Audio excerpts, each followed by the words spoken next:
இங்க குவிஞ்சு கிடக்கிற இதயத்திலேருந்து உங்களோட காதல் இதயம், நீங்க நேசிக்கிறவங்களோட இதயம் வந்து என்ன சொல்லுது அப்படின்னு கேட்கலாம். இது வந்து சேனல்டு மெசேஜஸ்னு சொல்லிக்கலாம், இல்லைனா கரண்ட் ஃபீலிங்ஸ்னு சொல்லிக்கலாம். எப்படி உங்களுக்கு பொருந்ததோ அப்படி எடுத்துக்கோங்க. நான் இப்போ பண்ணுறது வந்து கரண்ட் ஃபீலிங்ஸ். உங்கள் காதல் இதயம் என்ன சொல்லுது? Love is not what you say, love is what you do. உங்கள் பர்சனுக்கு வந்து நல்லா தெரிஞ்சிருச்சு என்ன அப்படின்னா, காதல்ங்கிறது வந்து வெறும் வந்து வார்த்தையில் கொடுக்குற உத்தரவாதம் மட்டும் கிடையாது, செயல்லையும் அது வந்து சரியாக இருக்கணும். Hug harder, laugh louder, love longer.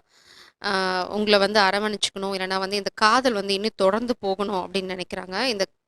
இந்த இதயம் கொஞ்சம் கிராக் ஆயிருக்கு, பரவாயில்ல. You are the water to my ocean.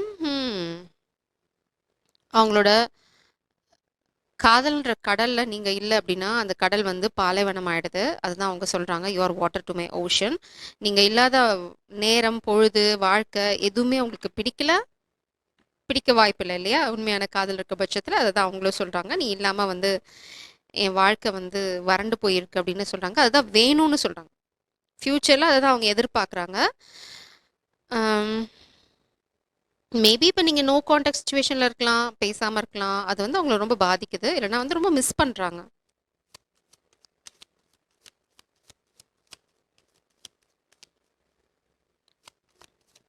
எந்த பாடலுங்கும் ரொம்ப ஸ்பெசிஃபிக்காக சொல்கிறாங்க. என்ன பாடல்னு பார்க்கலாம்.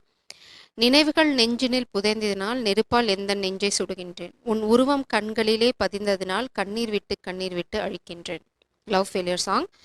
யாரோடும் காணாத தூய்மையை உன்னில் நான் காண்கின்றேன், முன்னின்றும் இல்லாத ஆசைகள் உன்னாலே நான் கொள்கிறேன், விழியிலே இதயத்தின் நிழலாய் நீழ்கின்றாய் நீழ்கின்றாய். ஸோ இது வந்து ரொம்ப தெளிவாக இருக்குது. மேபி நீங்கள் ஒரு லவ் ஃபெயிலியரை பார்த்துட்டு வந்திருக்கலாம், இல்லைனா வந்து நீங்கள் யாரையாவது விட்டுட்டு வந்திருக்கலாம் நோ கான்டாக்ட் சுச்சுவேஷன், இல்லைனா வந்து பாஸ்ட் ரிலேஷன்ஷிப்.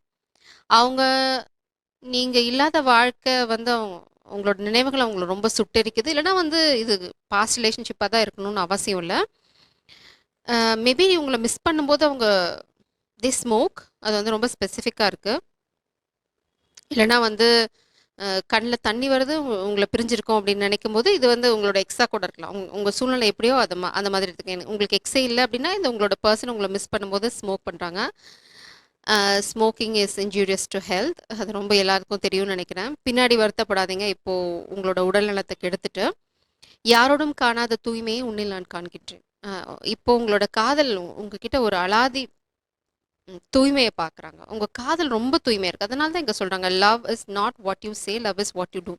நீங்கள் எதுவும் சில விஷயங்கள் செய்கிறீங்க, அதில் உங்களோட தூய்மையான காதலை அவங்க வந்து உணர்றாங்க. இப்போதைக்கும் அவங்கள விட்டீங்க அப்படின்னா ஓடி வந்து உங்களை கட்டி பிடிச்சிட்டு என்னை விட்டு போகாத அப்படின்னு சொல்லுவாங்க. அதே மாதிரி அவங்களுக்கு வந்து பெருசாக காதல், இந்த கற்பனைகள், இந்த ஆசைகள், அபிலாஷைகள், இந்த லோ லெவல் எண்ணங்கள்லாம் அவங்களுக்கு இல்லை.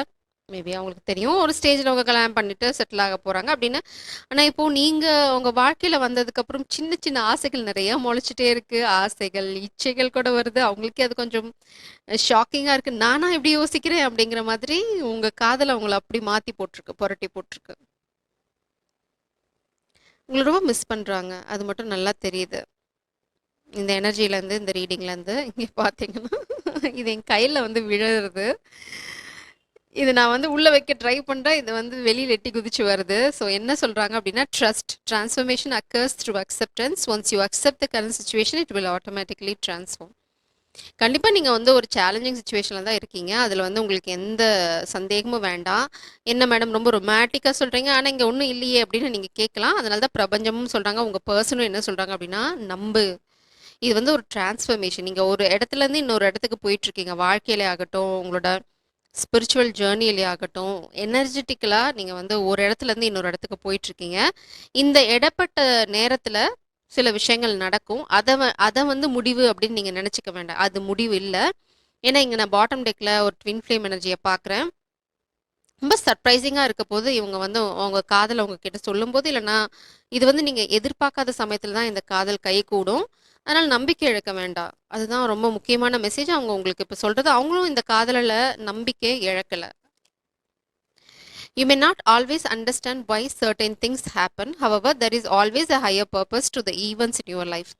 Through turmoil, a blessing will soon be revealed. திரும்ப பிரபஞ்சம் அதுதான் சொல்றாங்க. நீங்க எப்பவுமே வந்து ஏன் இப்படி நடக்குதுங்கிறத புரிஞ்சுக்க முடியாது. இது பிரபஞ்சத்தோட திருவிளையாடல் அப்படின்னு தான் சொல்றாங்க. இதுல ஒரு ஹையர் பர்ப்பஸ் இருக்குன்னு சொல்றாங்க. இங்க பாத்தீங்களா? நீங்க தான் அவங்களோட மறுபாதி நீங்க தான். Star energy maybe it's love. Oh my God! இந்த பர்சன் உங்கள பார்க்குற பார்வையில காதல் அப்படியே ஒளி வீசும். பக்கத்துல இருக்கவங்களலாம் அந்த ஒளி வந்து போய் தாக்கும். நெக்ஸ்ட் டைம் நீங்க பார்க்கும்போது அத வந்து நோட்டீஸ் பண்ணி பாருங்க. உங்க கண்கள்ல இருந்து அழகான ஒரு எனர்ஜி வருது. இது வந்து எனர்ஜி தான். உங்களால மட்டும் தான் அத பார்க்க முடியும். மேபி கூட இருக்க, பக்கத்துல இருக்க, உங்கள சுத்தி இருக்க ஒரு சிலர் அத உணரலாம். பட் அவங்க ரொம்ப நேசிக்கிறாங்க உங்கள. அது மட்டும் ரொம்ப தெளிவா தெரியுது இந்த கார்ட்ல இருந்து. கண்டிப்பா உங்களுக்கு பிரிவு இருக்கு. நீங்க பிரிஞ்சு தான் இருக்கீங்க. அதனால தான் நான் திரும்பவும் சொல்றேன். இதுதான் அவங்களோட உண்மையான கரண்ட் ஃபீலிங். உங்க மேல அலாதி காதல் வச்சுட்டு இருக்காங்க. அவங்களோட எண்ணங்கள சில சமயம் நம்ப முடியல. நான் வந்து ஒருத்தங்கள இவ்ளோ நேசிப்பேனா? என்னாலயே இத நம்ப முடியல. இது உண்மையா? அப்படிங்கிற மாதிரி அவங்க சில விஷயங்கள வந்து யோசிச்சுட்டு இருக்காங்க. Give them time. அதுதான் பிரபஞ்சம் சொல்றாங்க. எல்லாத்துக்குமே கொஞ்சம் நேரமும், காலமும் எடுக்கும். ஆனா, அதுக்காக உங்க மேல அவங்களுக்கு காதல் இல்ல. உங்கள ரொம்ப பியூர் சோல் அப்படின்னு நினைக்கிறாங்க. அது ஏன்னு தெரியல. உங்களுக்கு தெரியும். New beginning. நீங்க கவலையே பட வேண்டாம். இங்க பாருங்க. இந்த டெக்க வந்து நான் ஸ்ப்ளிட் பண்ணும்போது king of swords and the fool. King of swords வந்து பார்த்தீங்கன்னா, எவ்வளோ தடைகள் இருந்தாலும் தாண்டி வந்து காதல சொல்லக்கூடிய ஒரு எனர்ஜி. எவ்வளோ மாற்றங்கள் இருக்கு பாருங்க. எத்தனை உருவங்கள் இதுல ஒண்ணா இருக்கு. சிங்கத்தோட உடம்பு, கழுகோட முகம், சிறகுகள் வந்து ஃபீனிக்ஸோட சிறகுகள்னு நம்ம வச்சுக்கலாம். வால் வந்து பார்த்தீங்க அப்படின்னா, டிராகனோட வால் மாதிரி இருக்கு.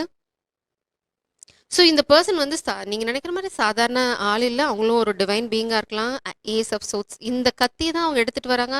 ரீசென்ட்டா அவங்களுக்கு உங்கள பத்தின உங்களோட தூய்மை, உங்களோட காதலோட வலிமைய பத்தி ஏதோ ஒரு விஷயம் அவங்களுக்கு புரிஞ்சிருக்கு. பிடிச்சுட்டாங்க. இந்த காதல் என்ன அப்படிங்கிற அந்த ஒரு புரிதல் வந்து அவங்களுக்கு இருக்கு. அத கெட்டியா பிடிச்சுட்டாங்க. இங்க பாருங்க, இங்க ஒரு கையில பிடிச்சுட்டு இருக்காங்க. போக, போக அது 2 கையில பிடிக்க போறாங்க. அவங்களுக்கு நல்லாவே தெரிஞ்சிருச்சு. இது வந்து பிரபஞ்சத்தோட ஒரு பெரிய வரம் அவங்களுக்கு கிடைச்சது அப்படின்னா, அவங்க அத மிஸ் பண்ண மாட்டாங்க. 5 ஆஃப் சோல்ஸ் இது அவங்களுக்கு பாஸ்ட்ல ஏதாவது ஒரு காதல சார்ந்து ஒரு துரோகம் நடந்திருக்கலாம். மேபி அதனால அவங்க உங்ககிட்ட வந்து எடுத்தோனையும் பேசாம இருந்திருக்கலாம். என்ன அந்த சந்தேகங்கள். பட் அந்த சந்தேகங்கள் தெளிவடைந்து விட்டன. 8 ஆஃப் கப்ஸ். அவங்க இருக்க இடத்துல ஏதாவது இதுக்கான ம், தடைகள் இருக்கு. இல்லன்னா அவங்கள யாராவது தடுக்குறாங்க அப்படின்னா, அந்த இடத்துல இருந்தெல்லாம் அவங்க விலகி வருவாங்க. இல்லன்னா அவங்க ஏதோ பாஸ்ட் ரிலேஷன்ஷிப்ல இருக்காங்க. பாஸ்ட் ஃபெயிலியர்ஸ் அதெல்லாம் இருந்தது அப்படின்னா, அதெல்லாம் விட்டுட்டு ஓகே. அந்த அது வந்து வாழ்க்கையில நான் கத்துக்கிட்ட பாடம். அதுக்காக இந்த காதல் வந்து அதே மாதிரி இருக்கணும்னு அவசியம் இல்ல. என்னோட காதலோட அதாவது உங்கள பத்தின ஒரு அழகான புரிதல் உங்களுக்கு இருக்கு. நீங்க எவ்வளவு தூய்மையானவங்கன்ற புரிதலும் உங்களுக்கு இருக்கு. அதனால தான் உங்க காதல்ல புது ஆரம்பம் வரப்போகுது. ரொம்ப சீக்கிரம். ஆனா, அவசரப்படாதீங்க. திரும்பவும் நான் சொல்றேன். இது வந்து நீங்க அவசரப்படுற அளவுக்கு வேகமா நடக்குமான்னு எனக்கு தெரியாது. ஆனா, நீங்க நம்புனீங்க அப்படின்னா, இந்த புது ஆரம்பம் உங்க வாழ்க்கையில நிச்சயமா இருக்கு. இது பிரபஞ்சமும் சொல்றாங்க, உங்க பெர்சனும் சொல்றாங்க. ஸோ, நீங்க நம்ப தானே வேணும். உங்க பெர்சனும், பிரபஞ்சமும் சொல்லும்போது, உங்களுக்கு வேற என்ன கேரண்டி வேணும்?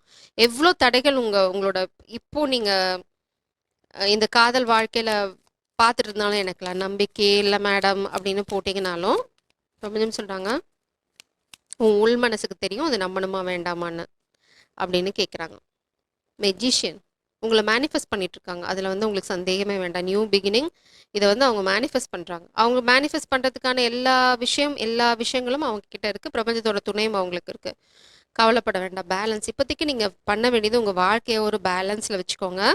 த எம்பரர் உங்க வாழ்க்கையில வரப்போறது வந்து பாத்தீங்கன்னா சாதாரண ஆள் கிடையாது. நான் சொன்ன மாதிரி அவங்களும் டிவைன் பீயிங் தான். எம்பரர்னா உடனே ஸ்டேட்டஸ் அங்க போகணும்னு அவசியம் இல்ல. The mother of cups, the tower. இந்த காதல் வந்து அவங்கள அப்படியே உலுக்கி போட்டுருச்சுன்னு சொல்லலாம். உங்களோட காதலோட தூய்மை தான் திரும்ப திரும்ப அங்கேயே தான் போகுது. உங்க காதலோட தூய்மை வந்து இந்த எம்பரர் தான் இங்க மாறும். இந்த எம்பரர் காலி. அதாவது ஃபிளாட். முடிஞ்சிச்சு அவங்க கதை. ஏன் அப்படின்னா உங்களோட காதல்.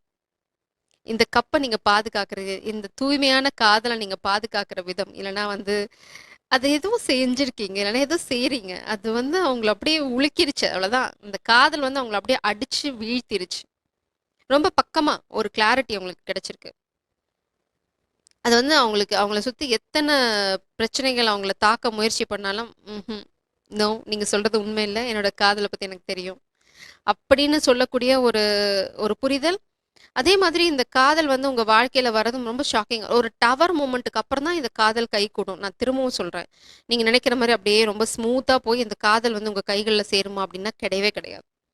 நீங்க வந்து எல்லாம் அப்படி எனக்கு அப்பா இந்த வாழ்க்கை என்னடா அப்படின்னு வந்து நீங்க செவுத்துல முட்டிக்கும்போது தான் பின்னாடி இருந்து யாராவது தட்டி முட்டிக்காத "இதோ பாரு பின்னாடி நின்னுட்டு இருக்காங்க" அப்படின்னு சொல்ல போறாங்க. அததான் பிரபஞ்சம் உங்களுக்கு சொல்றாங்க, "முட்டிக்காத, முட்டிக்க வேண்டிய அவசியம் இல்ல. கொஞ்சம் பொறுமையா இரு. ஏன் உன் தலைய வந்து நீயே காயப்படுத்திக்கிற?" அப்படின்னு சொல்றாங்க. ஸோ ப்ளீஸ் டென்ஷன் ஆகாதீங்க. நிச்சயமா நீ சேலஞ்சான சிச்சுவேஷன்ல தான் இருக்கீங்க. அதுல எந்த சந்தேகமும் உங்களுக்கு தேவையில்ல. பட் இது எல்லாமே பிரபஞ்சத்தோட திருவிளையாடல். ஏதோ ஒண்ணு நடந்துட்டு இருக்கு. உங்களுக்கு தெரியாம, உங்களுக்கு பின்னாடி. எல்லாமே அழகா உங்களுக்கு ஃபேவரா தான் அலைன் ஆயிட்டு இருக்குன்னு நம்புங்க. நம்புனா கைவிடப்பட மாட்டீர்கள்.